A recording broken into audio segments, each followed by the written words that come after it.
அப்புறம் I am your big ஃபேன்னு சொல்லியிருக்கீங்க, thanks. நீங்கள் நிறையா இதில் வந்து கமெண்ட் போடுவீங்க, நான் பார்த்துருக்கேன், தேங்க்ஸ். அடுத்து உங்களுக்கு என்ன தெரியுமா, சேம் ஸ்கூல்னு கேட்டிருக்கீங்க. தெரியும், எனக்கு ஸ்கூல் மேட்டுன்னு சொன்னாங்க என் ஃப்ரெண்ட்ஸ்லாம். பிளேஸ்மெண்ட்டில் செலக்ட் ஆகிட்டீங்களான்னு கேட்டிருக்கீங்க. நான் வந்து நம்ம காலேஜ் தான். நீங்கள் பிளேஸ்மெண்ட் வந்து நம்ம காலேஜில் எப்படி இருக்குன்னு தெரியும். நான் வந்து தேர்ட் இயர் தான் படிக்கேன், இன்னும் பிளேஸ்மெண்ட்லாம் அட்டன் பண்ணலாம், கண்டிப்பாக செலக்ட் ஆகிடலாம்.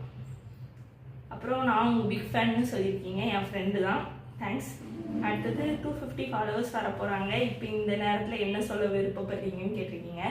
நான் வந்து சும்மா தான் வீடியோ போட ஸ்டார்ட் பண்ணேன். பட் ஆனால் கொஞ்சம் ஃப்ரெண்ட்ஸு கொஞ்சம் தெரியாதவங்கன்னு ஃபாலோ பண்ணி 250 அச்சீவ் பண்ண போகிறேன். ரொம்ப பிக் தேங்க்ஸ். என்ன சொல்லன்னு தெரியல, இன்னும் நிறையா 1000 லேக் அப்படின்னு மாறணும்னு ஆசை. சப்போர்ட் பண்ணுங்கள். காலேஜில் நீங்கள் தான் டானா, ஜூனியர்லாம் பார்த்து பயப்படுறாங்களா டானு அப்படின்னு கேட்டிருக்கீங்க. அப்படிலாம் இல்லை, நான் வந்து அப்படிலாம் இல்லை, சும்மா தான். அப்புறம் என்ன ரீசன் உங்களை மோட்டிவேட் பண்ணிச்சு விளாக் போடுன்னு கேட்டிருக்கீங்க. நான் வந்து ஃபஸ்ட்டு வந்து சும்மா ஆரம்பிச்சது தான், ஒரு இன்ட்ரெஸ்ட்டுக்காக. அதுக்கப்புறம் வந்து யூடியூப்பில் ரெகுலராக போடுவேன். பட் ஆனால் இன்ஸ்டாகிராமில் இப்போ தான் ஓப்பன் பண்ணேன். இதுக்கு முன்னாடி ஒன்று வச்சுருந்தேன், அப்புறம் அதை வந்து டெலிட் பண்ணிட்டு இப்போ ஓப்பன் பண்ணேன். இந்த அக்கௌண்ட்டுக்கு நிறையா வந்து வியூஸ் போகுது. இதை கண்டினியூ பண்ணலான்னு இருக்கேன்.